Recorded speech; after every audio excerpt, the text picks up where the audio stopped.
Hello students, আজকে আমরা one short class নিয়ে এসেছি। আইআইএনএস এর এই ক্লাসে আজকে তোমাদেরকে যেটা আমি করাবো, তোমাদের যে ফার্স্ট ফ্লাইট বইয়ের মধ্যে অনেকগুলো যদিও পোয়েমস আছে, প্রোজ আছে, তবে আমি আজকে শুধু পোয়েমস নিয়ে এসেছি। আর আজকে আমরা যে যে পোয়েমস গুলো কভার করবো ওগুলো লিস্ট আমি এখন তোমাদেরকে দেখিয়ে দিচ্ছি। তো চলো এবার আমরা আজকে যে পোয়েমস গুলো কভার করব এর মধ্যে রয়েছে কিছু কমন পোয়েম যেগুলো টিবিএসসি ইভেন ইফ সিবিএসসি এর দুটো বোর্ডেরই আছে, তবে এখানে যে লিস্টটা তোমরা দেখতে পাচ্ছ এটা অনলি ফর টিবিএসসি, মানে টিবিএসসি এর কমপ্লিট লিস্ট এইবারের কামিং পরীক্ষায়। সো সঙ্গে থাকবে সিবিএসসি এর এগুলো এজ ইউজুয়াল আছে, এগুলো কমনই পড়বে। তো dust of snow, fire and ice, tiger in the zoo, trees, fog and how to tell wild animals. তো একটা একটা করে আমরা পোয়েমস গুলো ডিসকাস করব। তো প্রথমে আমরা আসবো, আমরা সেশনের শুরুতে যে কবিতাটা, প্রথম যে কবিতাটা পড়েছিলাম, পোয়েমটা ছিল dust of snow by Robert Frost. তো রবার্ট ফ্রস্ট এর লেখা ডাস্ট অফ স্নো। চলো দেখে নিই এই কবিতার মধ্যে আমরা কি কি কভার করেছিলাম, কি পড়েছিলাম। তো আমরা জানি এই কবিতার মধ্যে আমরা দেখেছিলাম যে poet was having a gloomy and sad day. Poet কোনো একটা কারণে একটু স্যাড ছিল, ওনার দিনটা বেশি একটা ভালো ছিল না। Suddenly a crow sitting on a hemlock tree shook snowflakes down on him. আর উনি একটা জায়গা থেকে যাচ্ছিলেন, তখন একটা হ্যামলক ট্রি সামনে পড়লো। হ্যামলক ট্রির নিচে উনি দাঁড়ালেন আর উপরে একটা কাক এসে বসলো। কাকটা, কারণ ওটা শীতের দেশ, তো এখানে স্নোফল হয়েছিল, কাকের শরীরেও কিছু স্নোফ্লেক্স ছিল। অ্যান্ড দেন সে কি করেছিল, সে ওই স্নোফ্লেক্স গুলোকে একটা বডিটাকে শেক করে, আমরা যেটা বলি ঝাড়া দিয়েছিল। ঝাড়া দেওয়ার পর সেই স্নোফ্লেক্স গুলো ইয়েস পোয়েটের শরীরের উপর পড়লো। অ্যান্ড দেন আফটার ওনার কথা যে ওনার মোডটা একদম হঠাৎ করে ম্যাজিক্যালি ভালো হয়ে গেল। দ্যাট মিনস এখানে এই কবিতার মাধ্যমে আমরা যেটা একটা কথা বুঝতে পারলাম যে নেচারের কাছে হিলিং পাওয়ার আছে, রাইট? তো দেখো কবিতাটা খুবই সুন্দর, ছোট্ট কথার মধ্যে উনি খুব ডিপ মিনিং বুঝিয়ে দিলেন আমাদেরকে। একদম ছোট্ট করে কবিতাটা লেখা। এখানে দেখতে পাচ্ছো কবিতাটা, কিন্তু দেখতে পাচ্ছ তোমরা দুটো স্ট্যান্জার মতো, ঠিক আছে? কিন্তু আমি যদি ট্রুলি বলি এই কবিতা কিন্তু এক লাইনের। এক লাইন কি করে তোমরা দেখছো যে এই দ্য ওয়ে আ ক্রো, এখান থেকে দ্য থেকে শুরু হয়েছে, রিউডে শেষ হয়েছে, এখানে গিয়ে ফুল স্টপটা পড়লো। তো এখানে জাস্ট এগুলোকে লাইনগুলোকে ব্রেক করা হয়েছে, কিন্তু দ্য থেকে রিউড অব্দি সেটা এক সেন্টেন্স, ঠিক আছে? তো দেখো, the way a crow shook down on me the dust of snow from a hemlock tree has given my heart a change of mood and saved some part of a day I had rued. তো এখানে কিছু uncommon ওয়ার্ডের মধ্যে যদি আমি দেখি সেরকম কিছু তো এতটা নেই। তো শুক আছে, আচ্ছা শেকের পাস্ট ফর্ম হয় শুক, মানে নাড়া দেওয়া। এন্ড আরেকটা হলো রিউড, রিউড মানে রিগ্রেট করা। তো দেখো এখানে যেটা আমি শুরুতে বললাম রবার্ট ফ্রস্টের কবিতা কিন্তু আমরা অলরেডি ক্লাস 9-এও পড়েছি, তোমরা পড়েছিলে রোড নট টেকেন, খুব সুন্দর একটা কবিতা ছিল। তো এখানে আমরা আরো দুটো কবিতা, আমরা ক্লাস 10-এ দুটো কবিতা পেয়েছি, dust of snow and fire and ice. তো ডাস্ট অফ স্নো থেকেই চ্যাপ্টার, মানে আমাদের এই বইয়ের যে ফার্স্ট পোয়েম যেটা শুরু ছিল। থিম কি এই কবিতার? থিম হলো small things can bring big positive changes. ছোট্ট ছোট্ট জিনিস অনেক সময় আমাদের জীবনে না অনেক বড় আর পজিটিভ চেঞ্জ নিয়ে আসে। Nature heals our negative emotion. আমাদের মনটা যদি ভালো থাকে না তখন তো ভালোই, কিন্তু যদি মনটা খারাপ থাকে তখন কিন্তু নেচার, এই প্রকৃতি আমাদেরকে কি করে, আমাদের ভিতরে নেগেটিভ ইমোশনকে, মানে আমাদের ভিতরের যে নেগেটিভ ইমোশন আছে এগুলোকে বের করে দেয়, আমাদের মনটাকে হিল করে দেয়, সুস্থ করে দেয়। We must stay open to unexpected joy. আর অনেক সময় জীবনে ছোট ছোট জিনিসগুলো খুব আনন্দ দেয়, সেই আনন্দের জন্য আমাদের কিন্তু ছোট ছোট জিনিস থেকে আমাদেরকে শিখতে হবে, আনন্দ নিতে হবে। তো সেই ক্ষেত্রে আমরা কি করতে পারি, আমরা এগুলোর থেকেও শিখতে পারি অনেক কিছু, ঠিক না? যেমন দেখো কাকটা, আর বলতে পারি হ্যাঁ, তো দেখো কাকটা আর সঙ্গে সঙ্গে হ্যামলক ট্রি, এখানে দুটোই কিন্তু নেগেটিভ অ্যাসপেক্টে নেওয়া হয় আমাদের সোসাইটিতে। কিভাবে? কাককে কেউ, আচ্ছা কাককে কেউ পছন্দ করে বলো না, মানে জেনারেলি খুব কম, আমি এটা বলছি না যে পছন্দ করে না, এই কথাটা বলাটা ঠিক হবে না, বাট আমরা কেউ কাককে অ্যাজ আ পেট রাখে না, নাম্বার ওয়ান। নাম্বার টু, দেখবে আমাদের সোসাইটিতে ইভেন ইফ আমাদের বেঙ্গলি মানে আমাদের বাঙালি কালচারের মধ্যে সেটা হয় যে কাক যদি এসে কোনো দিকে যদি বসে বা এসে পড়ে, আমরা সেটাকে কিন্তু নেগেটিভ ওয়েতে নেই। সেও আমাদের জন্য একটা negative sign of devil maybe, or বলতে পারো ওম্যান। এইবার হ্যামলক ট্রি, হ্যামলক ট্রিও কিন্তু নেগেটিভিটিরই একটা আমরা বলতে পারি একটা সাইন। কিভাবে? হ্যামলক ট্রি যে গাছটা, এটা কিন্তু বিষাক্ত গাছ।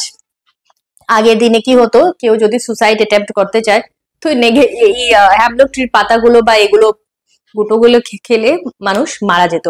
তো সেই ক্ষেত্রে দেখা গেল যে এখানেও কিন্তু কিছু আমরা পজিটিভ দেখছি না, কিন্তু কবি কি করলেন, কবি কিন্তু এই নেগেটিভ এলিমেন্টস থেকে উনি পজিটিভ কিছু একটা বের করে দেখালেন, বা উনার মনটা সেই নেগেটিভ থেকেই কিছু পেয়ে পজিটিভ হয়ে গেল।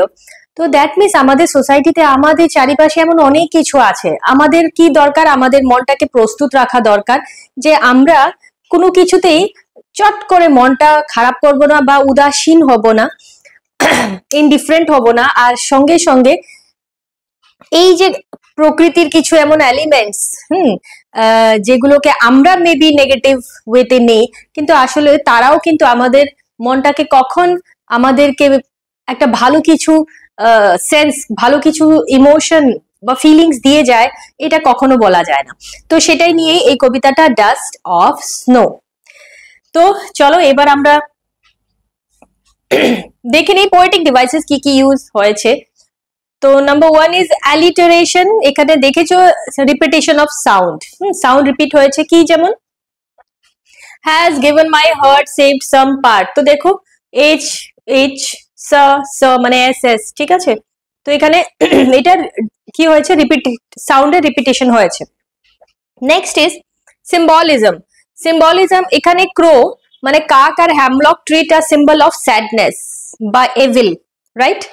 তো এখানে আমরা দেখতে পাচ্ছি এটা সিম্বলাইজ করা হয়েছে, কিন্তু কবি কিন্তু ওই সেই সিম্বল থেকে কিন্তু পজিটিভ কিছু একটা বের করতে পেরেছে, রাইট?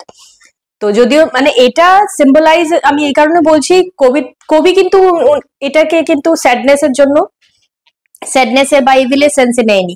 আমরা জেনারেলি আমরা সোসাইটির লোকেরা কিন্তু কাককে বা হ্যামলক ট্রিকে এইভাবে নিয়ে থাকি, তো তার জন্য এখানে সিম্বলাইজেশন যেটা বলা হলো সিম্বলিজম।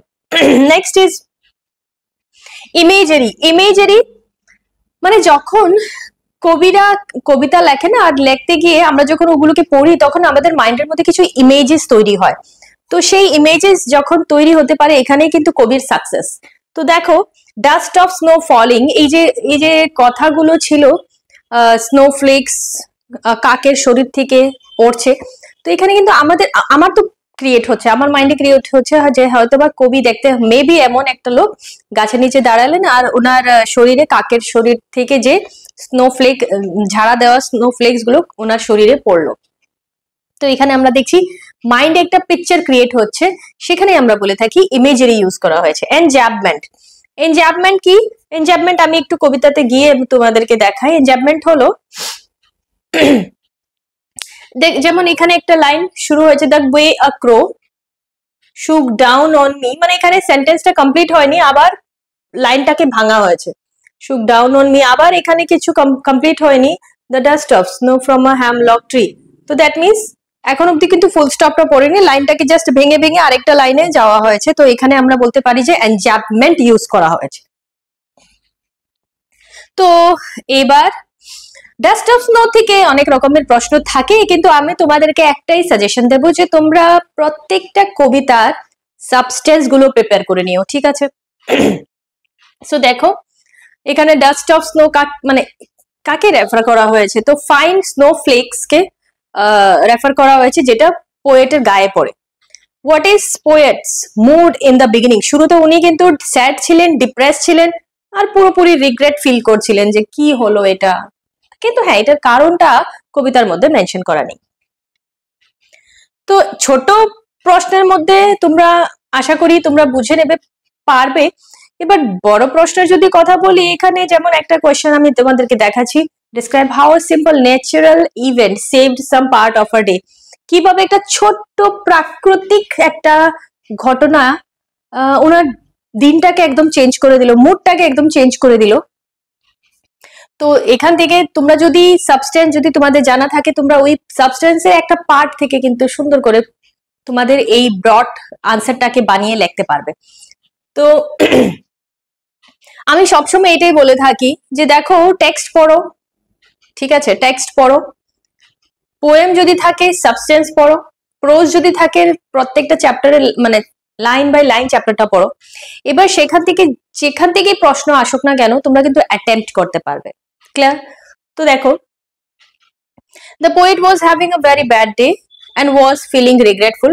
ওনার দিনটা খুব খারাপ চলছিল, রিগ্রেট ফিল করছিলেন। সাডেনলি একটা ক্রো আসলো, সে হ্যামলক ট্রিতে ছিল, আর স্নোটা সে কি করলো, শুক করে ওনার শরীরে ফেললো।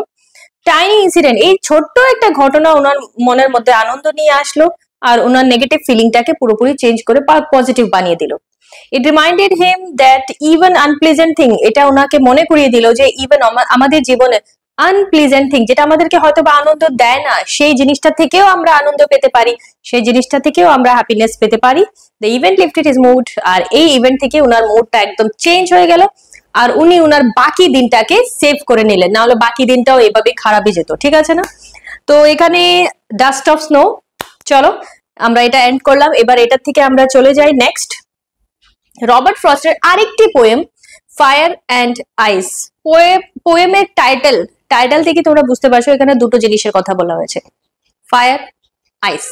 কিন্তু দুটো জিনিসের মধ্যে আমি শুধু এটা বলছি না যে আগুন আর বরফের কথা বলা হয়েছে, এখানে আগুন আর বরফ দুটোই সিম্বলিক।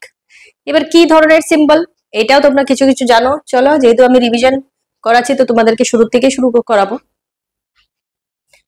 দেখো এই পোয়েমের মধ্যে কি ডিসকাস করা হয়েছে, poet discusses two ways the world could end, fire and ice symbolising desire and hatred. পোয়েটের খুব গভীর একটা চিন্তা, খুব গভীর একটা কথা, যদি এই পৃথিবীটা ধ্বংস হয়, আমরা তো প্রত্যেক বছরই শুনি এইবার পৃথিবী ধ্বংস হয়ে যাবে, এই তো সামনে বছর পৃথিবী ধ্বংস হয়ে যাবে, যাই হোক। এবার ধরো না পোয়েম, এই কবিতার মধ্যে পোয়েট কি বলে গেলেন, পোয়েট বলছেন যে যদি পৃথিবীটা ধ্বংস হয় দুটো কারণে হতে পারে, দুটো এলিমেন্টস এর কারণে হতে পারে, একটা হলো আগুন, একটা হলো আইস, বরফ। কিন্তু এখানে শুধু আগুন আর বরফের কথা বলেনি যে আগুন লেগে যাবে পৃথিবীতে বা গ্লেশিয়ার্স নেমে পড়বে, ঠান্ডা হয়ে যাবে পৃথিবী, সেটা না। কিন্তু শুধু এখানে এটা পুরোপুরি সিম্বলিক, আমাদেরকে বুঝে নিতে হবে সিম্বলিক কিভাবে। উনি কিন্তু ফায়ার অ্যান্ড আইস এর তুলনা করেছেন ডিজায়ার অ্যান্ড হেট্রেড থেকে। ডিজায়ার মানুষের চাহিদা, আরে বাবারে চাহিদা তো শেষ নেই, এটা লাগবে ওটা লাগবে সবকিছু আছে তবু লাগবে। অ্যান্ড হেট্রেড দ্যাট ইজ ঘৃণা, নফরত, এই দুটো জিনিস, that means desire and hatred মানে চাহিদা যেটা, আর আরেকটা হলো ঘৃণা, মানুষের এত স্ট্রং ফিলিং এর মধ্যে পড়ে যেটা ধ্বংস করবেই, সামনে যা আসবে সেটাকেই ধ্বংস করে দেবে, এই হেট্রেড অ্যান্ড ইয়েস ডিজায়ারনেস। সো টু মাচ ডিজায়ার, এবার আমাদের মধ্যে কি আছে, আমরা মানুষ, আমাদের মধ্যে টু মাচ ডিজায়ারের মধ্যে কি আছে, যেমন লালচ, গ্রিড, লোভ, লাস্ট, ঠিক আছে, চাহিদা, অ্যাম্বিশন আছে, আমি এটা হবো, আমি এটা করে দেখাবো, ওর থেকে আমি এটা মানে ও এমন করেছে আমি সেটা করে দেখাবো। So can destroy the world, এগুলো অ্যাকর্ডিং টু পোয়েট এগুলো পৃথিবীকে ধ্বংস করে দেবে। আর হেট্রেড ইকুয়ালি পাওয়ারফুল, হেট্রেডটাও ইকুয়ালি পাওয়ারফুল যতটা powerful desire, and can also ruin everything, আর সেটাও কিন্তু ধ্বংস করতেই পারে। এবার দেখো আবারও বলবো এই কবিতাটাও ছোট্ট কবিতা, ঠিক আছে। আচ্ছা দেখতে গেলে এখানে তোমরা, আমার গলাটা একটু খারাপ নিশ্চয়ই, তোমরা আশা করি তোমরা আমার সাউন্ডটা ক্লিয়ার পাচ্ছ, ঠিক আছে। সো দেখো এখানে আমরা 9টা লাইন দেখছি, উপরেরটার মধ্যে 4টা লাইন, নিচেরটার মধ্যে 4টা লাইন, ঠিক আছে। একটু আমরা যেটা বলতে পারি রাইমিং স্কিম কিভাবে বের করি, আমি ওটা তোমাদেরকে একটু দেখিয়ে দেই। রাইম স্কিমটা দেখো, আরে यार ওকে, some says the world will end in fire। যখন আমরা রাইম স্কিম বের করব, কিভাবে একটা কবিতার রাইম স্কিম বের করা যেতে পারে, তোমরা লাস্টের ওয়ার্ডের দিকে নজর দেবে, ঠিক আছে। যেমন এখানে আছে ফায়ার, আইস। আচ্ছা ফায়ারের সাথে আইসের কোনো মিল আছে, রাইম করছে না? তো দেখো তাহলে আমরা কি করতে পারি, এখানে যেহেতু রাইম করছে না, তো ফায়ারকে আমি এখানে একটু মার্ক করে দিচ্ছি, এ দিলাম, আইসকে বি দিলাম, দুটো কিন্তু আলাদা, তার জন্য আমি এ আর বি দিলাম। ডিজায়ার, আচ্ছা ফায়ার ডিজায়ার কিন্তু মিলছে, রাইম করছে, তো সেটাকে আবার আমি ওর নামটাই দিলাম, আবার এ। আইস, আচ্ছা ফায়ার, না আইস ফায়ারও মিলে না, আচ্ছা ফায়ার ডিজায়ার মিলছে, হ্যাঁ মিলছে, তো দ্যাট মিনস এটাকে আবারও আমি এ দিলাম, ফায়ার আইস, তো এ বি, ডিজায়ার ফায়ার, আবার এই ফায়ারের সাথে ডিজায়ারের ফায়ারটা মিলছে, তো এ বি এ এ। আবার এখানে আসি, দেখো টুয়াইস হেট, ঠিক আছে, আইস, তো টুয়াইস আইস মিলছে, এটাকে আমি দেখবো সি, যেহেতু বি অলরেডি এসে গিয়েছে আমি সি নাম্বার মানে নামটা দেই, এটাকে দেব ডি। আচ্ছা টুয়াইস এর সাথে আইস মিলছে, আবারও C. Great hate D, ice ice, আচ্ছা সাফাইস আইস টুয়াইস মিলছে, তো সি। তো মানে A B A A C D C D C, এটা হলো এই কবিতার রাইম স্কিম। তো এইভাবে আমরা কিন্তু রাইম স্কিম বের করতে পারি। তোমরা বুঝতে পারলে, লাস্ট ওয়ার্ডটা দেখবে যে প্রত্যেকটা লাইনের লাস্ট ওয়ার্ড কোন ওয়ার্ডটার সাথে রাইম করছে, সেভাবে ওইটাকে তুমি নেমিং করতে যাবে, এ বি, ঠিক আছে। যদি মিলে তাহলে ওইটা, যদি এটাও ফায়ারের সাথে মিলতো তাহলে এটা কিন্তু এ হি হতো, ঠিক আছে। সো দেখো চলো এবার some say the world will end in fire, কেউ কেউ বলে according to poet Robert frost, যে কেউ কেউ বলে এই পৃথিবীটা মেবি আগুনের কারণে ধ্বংস হয়ে যাবে। আগুন এখানে বারবার আমি বলছি, আগুন মানে এখানে desire. some say it ice, এবার কেউ বলে যে না এটা আইসের কারণে ধ্বংস হতে পারে। আইস মানে এখানে হেট্রেড, নফরত, ঘৃণা। From what I have tasted of desire, I hold with those who favor fire. তবে আমি যা বুঝতে পারছি ডিজায়ারকে দেখে, আমার মনে হচ্ছে এটা ফায়ারের কারণে ধ্বংস হতে পারে। পৃথিবীটা ধ্বংস হওয়ার একটা বড় কারণের মধ্যে থাকবে ফায়ার, মানে কি ডিজায়ার। আমি ডিজায়ারের সাথেই এগ্রি করছি, আমি এটার ফেভারেই আছি, হয়তোবা ডিজায়ারের কারণেই, মানে ফায়ারের কারণেই পৃথিবীটা ধ্বংস হবে। তারপরে দেখো উনি কি বললেন, but if it had to perish twice, perish মানে শেষ হয়ে যাওয়া, কিন্তু যদি এটা পৃথিবীটা যদি ধরো না একবার ধ্বংস হয়েছে, তারপরে কিছু যদি বেঁচে আছে পৃথিবীতে, কিছু যদি আছে, জীবন হতে পারে বা যাই হতে পারে, জীবজন্তু হতে পারে, আবার যদি পৃথিবীটা ধ্বংস হয়, তো সেটার কারণ কিন্তু ফায়ার হবে না, সেটা হবে আইসের কারণে। মানে I think I know enough of hate. এবার উনি বলছেন আমি কিন্তু হেটের ব্যাপারেও সব জানি, যে মানুষের মধ্যে ঘৃণা জিনিসটা কি কি লেভেলে আছে এটাও আমি জানি। তো সেই ক্ষেত্রে আমি বলবো যে যদি পৃথিবীটা দ্বিতীয়বার যদি ধ্বংস হয়, সেটার কারণ হবে আইস মানে hatred. It also great and would suffice, আর সেটা কিন্তু যথেষ্ট, সাফিসিয়েন্ট ওয়ার্ড থেকে সাফাইসটা এসছে। তো উনি বলছে এটা কিন্তু যথেষ্ট বা সাফিসিয়েন্ট, আর কিছু লাগবে না, ঠিক আছে। তো পৃথিবীকে ধ্বংস করতে আর কিছু লাগবে না, ফায়ার আর আইস মানে ডিজায়ার আর হেট্রেড, যদি থাকে সব কিছুই ধ্বংস হয়ে যাবে। তো এটা রবার্ট ফ্রস্টের কথা, অনেক ডিপ মিনিং এই কবিতার মধ্যে লুকানো আছে। মানে আমরা আমরা মানুষরা কি করছি, নিজের স্বার্থ পূরণ করার জন্য আমরা আমাদের মতো করে পৃথিবীর সাথে বা প্রকৃতির সাথে মানুষের সাথে যা চাইছি তাই করছি। আমাদের মধ্যে যে ডিজাইনার্সটা আছে এটা আমাদের প্রকৃতিকে নষ্ট করে দিচ্ছে, মানুষকেও আমরা ক্ষতি করছি। এক অপরকে মানুষ কেউ কাউকে দেখতে পারে না, কেউ কাউকে মারতে চায়। আর আরেকটা যেটা হলো হেট্রেড, সেটা তো সাংঘাতিক জিনিস, মানে ঘৃণা। মানুষের মধ্যে যদি ঘৃণা থাকে সে কোনোদিন আরেকজনের ভালো চাইবে না, ঠিক না? তো সেই ক্ষেত্রে উনি কিন্তু এই দুটো এলিমেন্টস কে নিয়ে খুব গভীরভাবে, খুব সুন্দর ছোট ছোট লাইনের মাধ্যমে এত গভীর কথা উনি এই কবিতার মাধ্যমে বলে গিয়েছেন। তো চলো, কবিতার থিম কি ছিল? Uncontrolled emotion. এইগুলো কি? এই যে ডিজায়ার, এই যে হেট্রেড, এইগুলো কিন্তু আমাদের সবার মধ্যে আছে, কারোর মধ্যে কম আছে, কারোর মধ্যে বেশি আছে।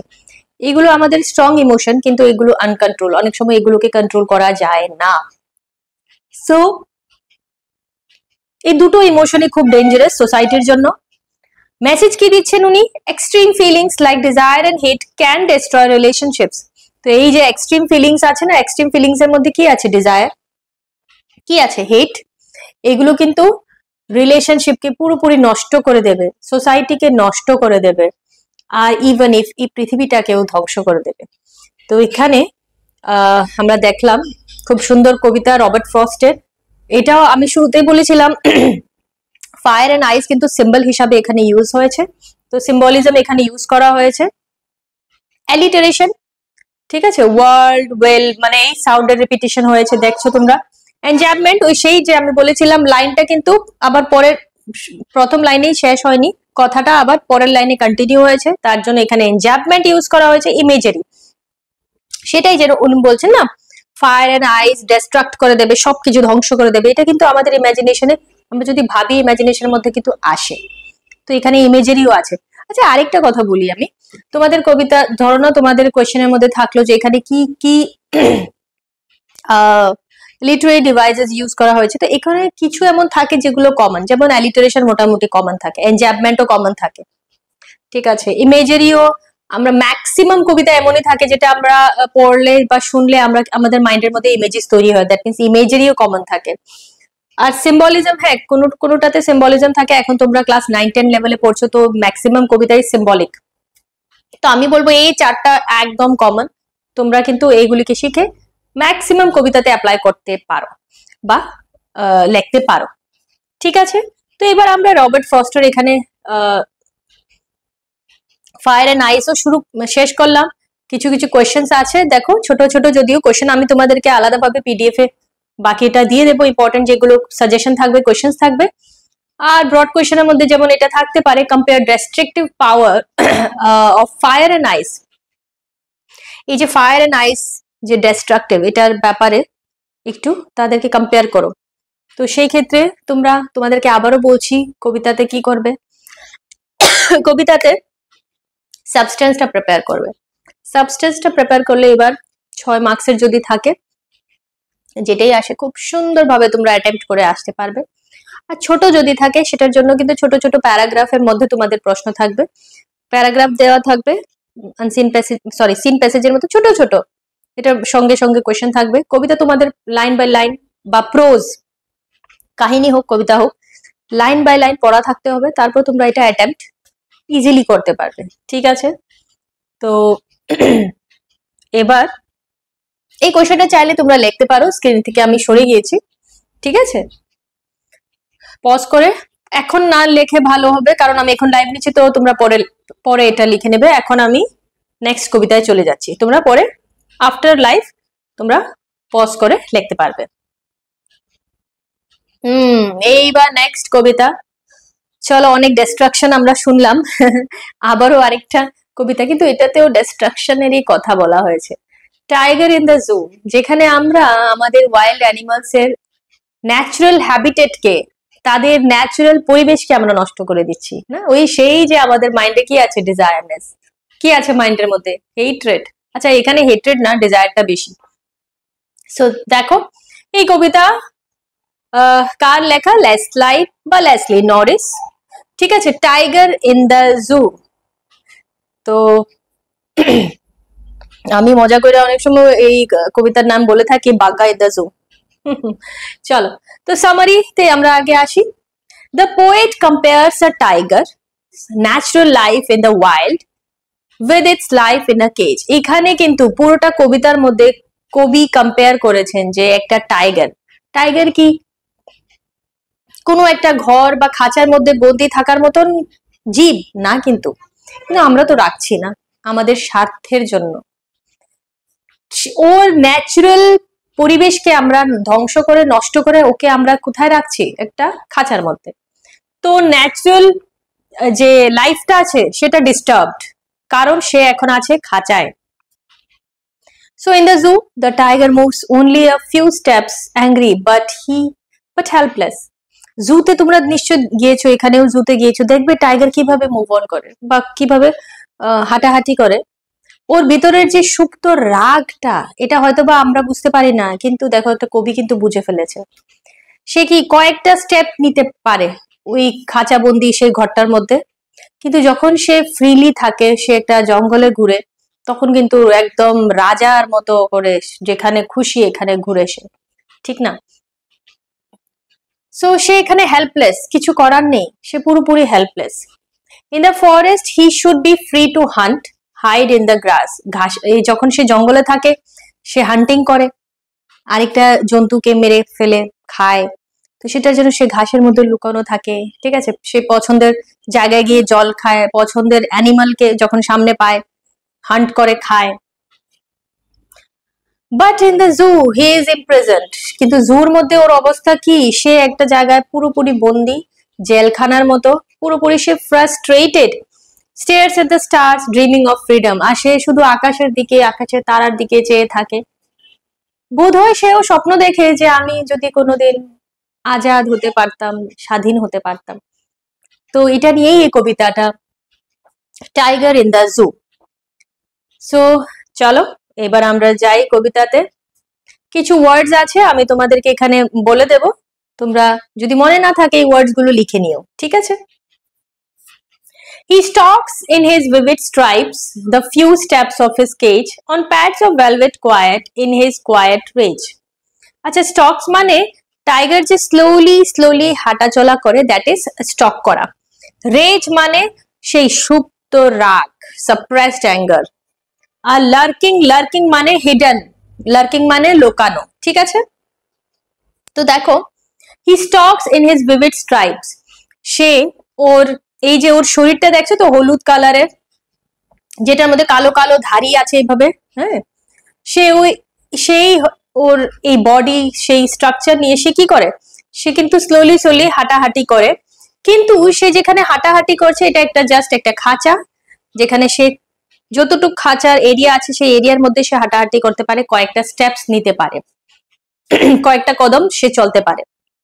On pads of velvet quiet in his quiet rage, তো ওর ভিতরে কিন্তু একটা সুপ্ত রাগ, সে ওর পজ, প্যাডস মানে এই হাতগুলো বলা হয়েছে, জানো এগুলো তাদের খুব সফট থাকে, যদিও ভেতরে নখগুলো থাকে লোকানো, এগুলো যদি বের হয়ে আসে না তাহলে একটা থাপ্পড় খেলেই চেহারা বা বডির সে অংশটা এক জায়গা থেকে কোন জায়গাতে যে ডিসপ্লেস হয়ে যাবে এটা আমরা ধারণাও করতে পারি না। যাই হোক, সো সে কিন্তু সে ওর সফট প্যাডের মধ্যে শুধু প্যাড দিয়ে মানে এই যে পজ দিয়ে শুধু হাঁটা চলা করে, কিছু স্টেপ ওই জায়গাটার মধ্যে সে হাঁটতে পারে, হ্যাঁ। আর ভেতরে কি আছে? ভেতরে আছে ওর সুপ্ত রাগ। He should be lurking in shadow sliding through long grass, সে হয়তোবা কি করত? যদি সে আজাদ হতো, যদি সে স্বাধীন হতো, সে তো জঙ্গলে থাকতো, সে থোড়ি না এখানে হাঁটা চলা করতো, সে জঙ্গলে থাকতো, সে লার্কিং করতো মানে হিডেন থাকতো, লুকিয়ে থাকতো কোনো একটা জায়গায় যেখানে লম্বা লম্বা ঘাস আছে। Near the water hole where plump deer pass, তাও কোনখানে? যেখানে কোনো একটা জলের জায়গা, যেখানে হরিণরা এসে জল খায়। তো সে ওইখানে কি করতো? সে ওখানে যদি এমন হতো, সে যদি স্বাধীন হতো, সে ঘাসের মধ্যে লুকিয়ে থাকতো আর একটা প্লাম্প ডিয়ারকে দেখে, প্লাম্প মানে নাদোষ নদোষ একদম মানে গোলমাটোল, গোলমাটোল মিন্স নাদোষ নদোষ একটা প্লাম্পি ডিয়ার দেখে সে ওইটার উপরে অ্যাটাক করত, বা আমরা বলতে পারি সে হান্ট করত। He should be snarling around houses at the jungle's edge. আর কি করতে পারতো সে, যদি সে স্বাধীন থাকতো, সে জঙ্গলের আশেপাশে যে বাড়িঘর আছে ওখানে গিয়ে সে কি করত, হয়তোবা ওখানে স্নার্লিং করতো। স্নার্লিং মানে কি, গ্রোলিং করা, মানে দাঁত দেখিয়ে দেখবে কুকুর বা বাঘ লাইক এমন করে আর কি, দ্যাট ইজ স্নার্লিং করা, দাঁত দেখিয়ে ভয় দেখানো। সে হয়তোবা এটা করতো। Baring his white fangs, his claws, terrorising the village. পাশাপাশি সে কি করতো, ওর সাদা সাদা এই যে ফ্যাংস গুলো, ফ্যাংস কি, এই যে সাদা সাদা লম্বা দাঁত যে ক্যানাইনের মতো থাকে, এটা হয়তোবা দেখাতো। ওর ক্লস, ক্লস মানে সেই নখগুলো যেটা ওই ভেলভেট প্যাডের মধ্যে লুকানো থাকে, যখন দরকার পড়ে তখনই ওরা বের করে অ্যাটাক করার সময়। সে ওগুলো দিয়ে হয়তোবা গ্রামের মানুষকে বা গ্রামকে ভয় দেখাতো, সে যদি স্বাধীন থাকতো। বাট কিন্তু এমনটা না। Is locked in a concrete cell. সে একটা বিল্ডিং আর লোহা দিয়ে তৈরি একটা রুমের মধ্যে সে বন্দি। হি স্ট্রেন্থ বিহাইন্ড বার্স। ওর যা শক্তি আছে সব কি এই বারের ভিতরে, মানে ওই যে লোহার শিক গুলো থাকে এটার ভিতরে ওর এখন ওর শক্তি, ওর পাওয়ার সীমিত। Stalking the length of his cage, ignoring visitor. সে কি করে, শুধু হাঁটে এখান থেকে এখানে, আবার এখান থেকে এখানে, কারণ জায়গাটা তো এতই ছোট, সে আর তো বেশি হাঁটতে পারে না। আর যখন ভিজিটার্সরা আসে ওকে দেখতে, এই তখন সে ওদেরকে ইগনোর করে। দেখবে আমরা যখন ওদেরকে ডাকি না, আমরা যখন যাই জুতে, তখন আমরা এই টাইগার, কোনো রেসপন্স করতে চায় না। He hears the last voice at night, the patrolling cars, and stares with his brilliant eyes. এবার যখন রাতের বেলা জুতে জঙ্গলের যারা মানে দায়িত্বে থাকে, ওরা কি করে, মানে ফরেস্ট গার্ডসরা কি করে, প্যাট্রোলিং করে। প্যাট্রোলিং মানে একটা গাড়ি দিয়ে বা বাইক দিয়ে সারা জঙ্গলে জঙ্গলে ঘুরে, কেউ নিয়ে এসে কোনো বাইরে থেকে নি কেউ হান্ট করতে এসছে, তো সে যখন তারা যখন প্যাট্রোলিং করতে থাকে রাত্রেবেলা, তখন সে দেখা যায় তাদের গাড়ির বা তাদের শব্দ শুনে রাতেবেলা, and stares with his brilliant eyes at the brilliant stars. সে চেয়ে থাকে, সে শব্দটাও শুনে ওরা প্যাট্রোলিং করছে, আর সে আকাশের দিকে তারার দিকে চেয়ে থাকে, যে মেবি সে ভাবে যে কোনোদিন আমি যদি স্বাধীন হতে পারতাম, কারণ আমার জায়গা তো এখানে না। কিন্তু আমরা মানুষরা আমাদের ডিজাইনেসের কারণে, আমাদের চাহিদার কারণে, আমরা সেলফিশ, তার জন্যই তো আমরা আমাদের আনন্দের জন্য আমরা ওদেরকে কি করে রেখে দিয়েছি, খাঁচায় বন্দি করে রেখে দিয়েছি। তো এখানে খুব ডিপ ভাবে স্ট্রংলি উনি অপোজ করছেন যে না, লেসলি নরিসের কথা, যে ওরা ওয়াইল্ড অ্যানিমালস, ওদের দরকার কি খোলায় থাকা, ওপেন এনভায়রনমেন্টে থাকা, ওপেন জঙ্গলে থাকা, কিন্তু আমরা ওদেরকে একটা কনফাইন্ড প্লেসের মধ্যে রেখে দিচ্ছি। ওদের স্বাধীনতা এখন আর নেই, আমরা ওদের স্বাধীনতা নিয়ে নিয়েছি। একটা কনফাইন্ড প্লেস, একটা কনক্রিট সেলের মধ্যে ওদেরকে বন্দি করে রেখে দিয়েছি। আর যেখানে একটা টাইগার ওর সুপ্ত রাগটাকেও দেখাতে পারছে না। খুবই দুঃখজনক, কিন্তু আমরা কি করতে পারি, এখানে বলতে পারি আমরা সেন্ট্রাল আইডিয়ার মধ্যে ফ্রিডম ভার্সেস ক্যাপটিভিটি। এখানে ওকে একটা জায়গায় বন্দি রাখা আর এখানে ফ্রিডমের মধ্যে ডিফারেন্সটা বোঝানো হয়েছে। ক্রুয়েলটি অফ হিউম্যানস, আমরা মানুষরা কি করছি, ক্রুয়েল অ্যানিমালস এর প্রতি আমরা খুব ভাবে ক্রুর হয়ে গেছি, ক্রুয়েল হয়ে গেছি। Wild animals deserve natural habitat. তো ওয়াইল্ড অ্যানিমালস দের কি দরকার, ন্যাচারাল হ্যাবিটেট, তাদেরকে একটা ন্যাচারাল পরিবেশে রাখতে হবে। আর loss of identity when freedom is taken away। আর আরেকটা জিনিস তোমরা লক্ষ্য করেছো নিশ্চয়ই, যখন টাইগারকে একটা সেই যে বন্দি একটা ঘরের মধ্যে রাখা হয়েছে না, সে নিজের আইডেন্টিটি ভুলে গেছে। সে যে রাজা, মানে জঙ্গল কা রাজা যেটা আমরা বলি, সে যে টাইগার, মেবি এটাও সে ভুলে যায়। কেন ভুলে যাচ্ছে, কারণ সে তো একটা বন্ধ একটা ঘরের মধ্যে আছে। তো দেখো এখানে animals are not meant to be caged. Animals কিন্তু তৈরি হয়নি তাদেরকে খাঁচায় যাতে আমরা বন্দি করে রাখি, এটা তো আমরা আমাদের স্বার্থের জন্য বন্ধ করে রাখি। দে মাস্ট লিভ ফ্রিলি, তাদেরও দরকার তাদের ন্যাচারাল সারাউন্ডিং এ থাকা, তাদের ন্যাচারাল হ্যাবিটেটে থাকা। ঠিক আছে, খুব ডিপ মেসেজ। লিটারেরি ডিভাইস দেখো, পোয়েটিক ডিভাইসেস এর মধ্যে ইউজ করা হয়েছে মেটাফর। Pads of velvet. তো এখানে প্যাডস কে ভেলভেটের সাথে তুলনা করা হয়েছে, কিন্তু উইদাউট ইউজ অফ লাইক বা অ্যাজ, বা অ্যাজ, লাইক এগুলি ইউজ ছাড়াই এখানে তুলনা করা হয়েছে। তো দ্যাট মিনস এখানে মেটাফর ইউজ করা হয়েছে। অ্যালিটারেশন আগে stock, strength, S S repetition হয়েছে। ইমেজারি তো আমি বুঝতেই পারলাম, যেমন কি ভিভিড স্ট্রাইপস, শরীরের মধ্যে সেই যে হলুদ, শরীরের মধ্যে কালো কালো ধারী, লং গ্রাস, লম্বা লম্বা ঘাসের মধ্যে সে লুকিয়ে আছে, যেখানে সে প্লাম্প ডিয়ারের হান্টিং করবে। দেখো এটা এটা যে তোমাদেরকে বলছি না, মেবি তোমাদের মাইন্ডের মধ্যে একটা ইমেজ তৈরি হয়েছে, তো মানে এখানে ইমেজারি ইউজ করা হয়েছে। এন্ড কন্ট্রাস্ট, এখানে জু লাইফের তুলনা বা একটা কন্ট্রাস্ট তৈরি করা হয়েছে জঙ্গল লাইফের সাথে। তো দুটোই অপোজিট দেখানো হয়েছে। আচ্ছা, এই চ্যাপ্টার থেকে তোমাদের ছোট ছোট কোয়েশ্চেন তো থাকতেই পারে, ঠিক আছে। আর বড় প্রশ্নের মধ্যে আবারও সেই কথাটাই বলবো, এখানে যেমন একটা কন্ট্রাস্টের প্রশ্ন আছে, যে কিভাবে কন্ট্রাস্ট দেখানো হয়েছে টাইগারের লাইফের জু বা ন্যাচারাল হ্যাবিটেটের সাথে। তো তোমরা কিন্তু পোয়েমের সাবস্টেন্সটা প্রিপেয়ার করে যাবে। তো এখানে যেমন আমি আজকে কি কি আমি কবিতা নিয়েছি, আজকে আমি নিয়েছি dust of snow, fire and ice, tiger in the zoo, তারপর আমি নিয়েছি trees, fog and how to tell wild animals. এখানে 6টা কবিতার মধ্যে 3টা কবিতা আমি তোমাদেরকে এখন করালাম। আজকের লাইভে আমি এই ওয়ান শট ক্লাসের মধ্যে এটা রাখছি। নেক্সট লাইভে এসে এবার বাকি 3টা কবিতা আমরা করব, সেটা হলো টিবিএসসি সিলেবাসের মধ্যে যেটা আছে। তারপর সিবিএসসি সিলেবাসের মধ্যে আরো বাকি যে কবিতাগুলো আছে, প্রোজ গুলো আছে, এগুলো নিয়েও আমি লাইভে আসবো, ঠিক আছে। তো আজকের ক্লাস এখানে শেষ করছি। তোমরা যারা লাইভ দেখতে পাওনি ওরা কিন্তু পুরোটা রেকর্ডিংটা দেখে নেবে, ঠিক আছে। ওকে, চলো বাই।